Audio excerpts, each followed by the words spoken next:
Welcome, and thank you for joining for another whiskey review. Today, we're doing a comparison of two Lagavulins. Lagavulin 12 versus Lagavulin 15 Cadenheads Enigma series. So why we picked these two Lagavulins to do. One dozen, they're all ex-bourbon cask maturation. Mm-hmm. They're cask strength. Mm-hmm. So very similar, but one's an independent, one's a Lagavulin standard bottling. We were pretty impressed with this bottle. We like this particular Lagavulin 12 collectively among its peers.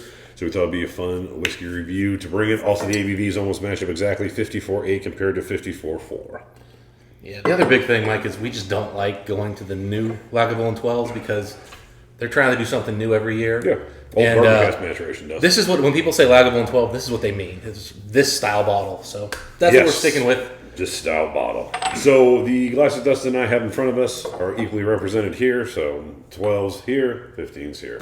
And again, Cadenheads Enigma series, we had the 16, also had this 15, both proven to be good whiskeys. We've got a Glen Scotia reviewed as well. We have been very happy with Enigma. And Cadenhead in general. Yeah, but this is, I'm just saying, guys, if you haven't checked out these Enigma series, it's maybe one of the coolest things going on right now in whiskey. Dustin, basically the same color. Yeah. Which I've always wondered if Lagavulin colored them 12. I assume they did. Let's see the Diageo special release. Did they ever color them? I don't know. But it's a similar color.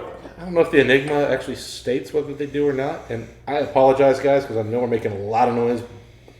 Banging glasses around. It does say non-chill filtered. It does not. Oh, no artificial coloring. So we know that 15 is natural. So it's pretty close. I would say that it probably says Diageo probably didn't color that.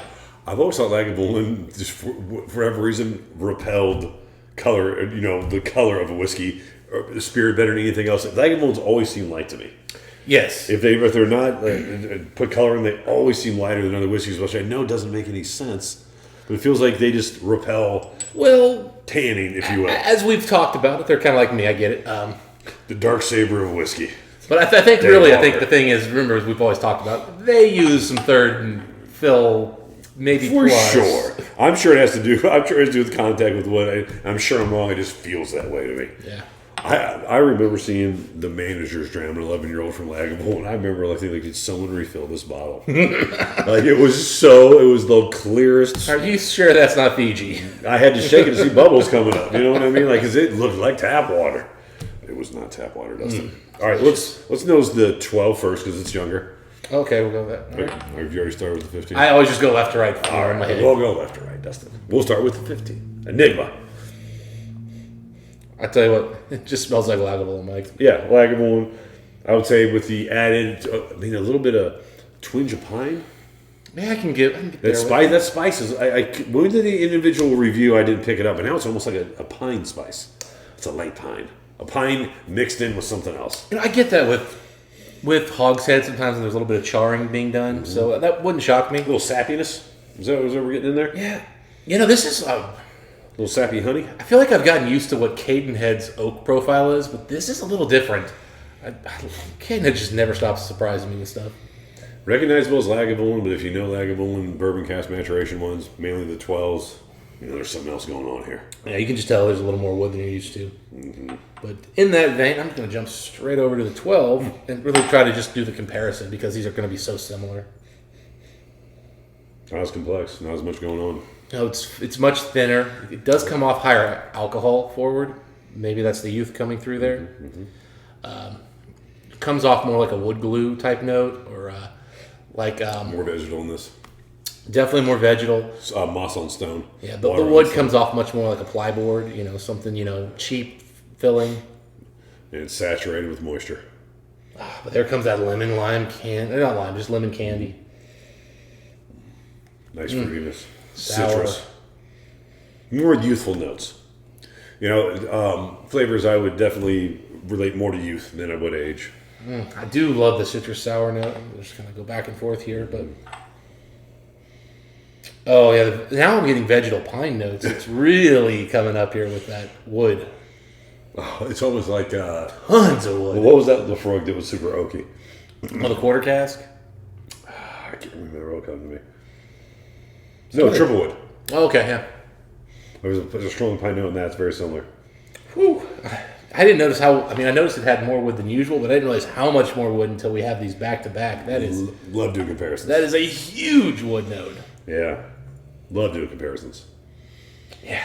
I mean, the Lagavulin 12 almost has like an offensive level of like youth and sourness. And then it has an offensive amount of wood. It's shocking. Because just having these like, back to back, I was thinking, yeah, they're pretty similar. We're going to get a little subtle nuance. But no, it is overt. It's like the difference between, I've used Carchus and Lafroig as an example again. It's like the triple wood Carchus cast strength versus the PX cast. Like, it is just or versus like the quarter cast. It is drastic. Yeah, I mean, this is, and again, we're all talking about the same things. It's just like way more oak, way more fruits, better cast, man. Way more spice, way more youthful alcohol notes. And yet this was not offensive in either way, and this is not over oaked. It's just, man, they are night and day. I like the 15. I like this nose. I do too. I really enjoy that oak. So interesting. How you want to drink them? Left or right? Let's go for it. Fine with me. Actually, you know what? Just go and just left, right, and then talk about the differences instead of trying to review each. I feel like with this one, it's really the contrasting that's really the exciting part. Not so much the giving you guys the notes, because the notes. We've reviewed these whiskeys. You're going to get that out of us. Gave them both 89s. Stinging pine.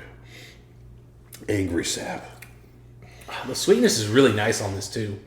Like we talk about the oak, but man, it's got a great sweetness. I mean, it's really got a great sweetness. A little bit of chocolate, ton of vanilla, a little bit of fruit. So drink this in reverse order. It made this seem bland. Marshmallow yumminess. There's just no doubt going back and forth what's better tasting whiskey. This has the same components, but just more.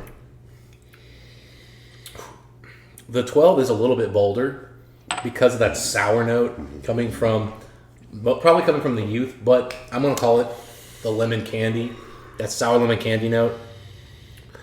But it's almost thin and lacking that like smoky finish because this one's got more smoke notes because of the wood. Drastic difference in this wood policy here. In 3 more years, but I don't think 3 more years was as much of it as it was the cask maturation. It's the cask and probably that Cadenhead Dunnage warehouse. Probably just a different experience. One thing I just did pick up on here, Mike. This is a little less salty.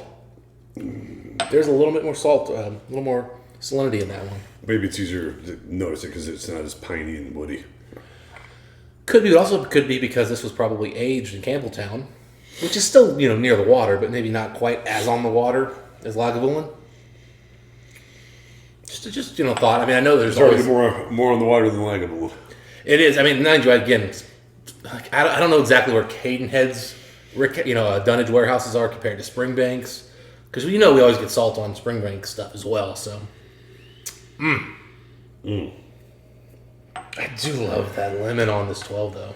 They're both. I mean, again, we rated both these whiskeys high, 89 if I'm not mistaken. Yeah, but they're not the same. It's not the same 89. I think we made that distinction in the Enigma review. I guess it's a high 89 or a strong 89. Yeah, some type of verbiage like that. I am starting to pick up it's interesting, actually, enjoying the fruit notes on the 12 is actually allowing me to pick up the fruits a little more distinctly on the Cadenhead. That's kind of the fun of going back and forth here. They're more bare in the 12, so it's easier to pick up. But you're right. Once you get past the wood and the pine of the 15, there's more complexity there. Again, it brings you everything this brings you. It's just extra. Yeah, this is a notch above. It is a notch above, but believe it or not, I'm enjoying this whiskey more now because I'm doing the back and forth, which is kind of fun. Absolutely. That is really what's making this fun. That's the part I'm enjoying. So, I love comparisons. Yeah, I mean, normally it's when you do a comparison, you're using like 2 different brands usually, and we're coming up with like, this happened. Whatever we think's fun. Yeah, but when you do the same malts, it's really fun how shockingly like certain flavors come up because everything else is equal. You can't avoid it. Yeah. Same 2 parents. Do you even want to put water in these, Mike? Yeah, why not? We'll drop in here.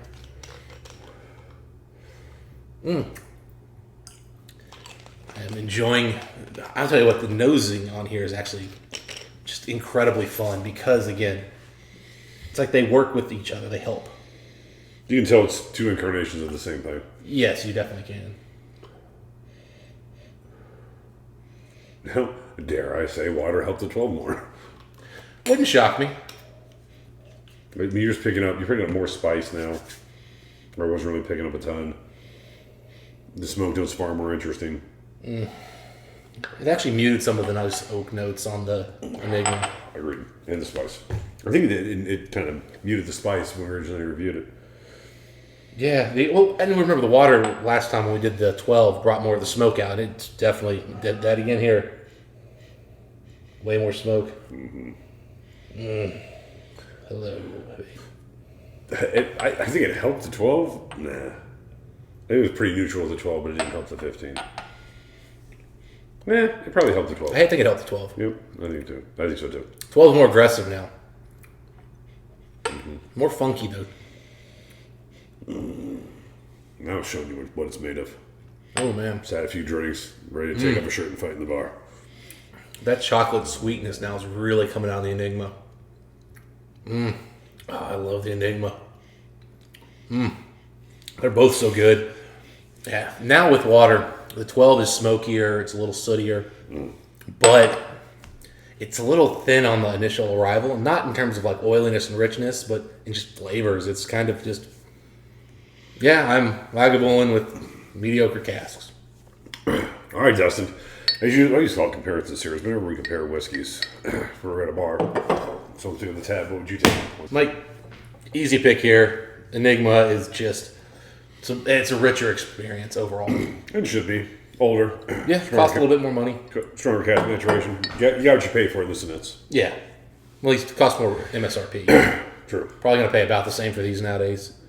Anyway, those are our thoughts on these particular whiskeys. This comparison. If you guys should try both these, let me know what you guys think. Just until next time, what do we wish the folks? Happy drinking. See you then.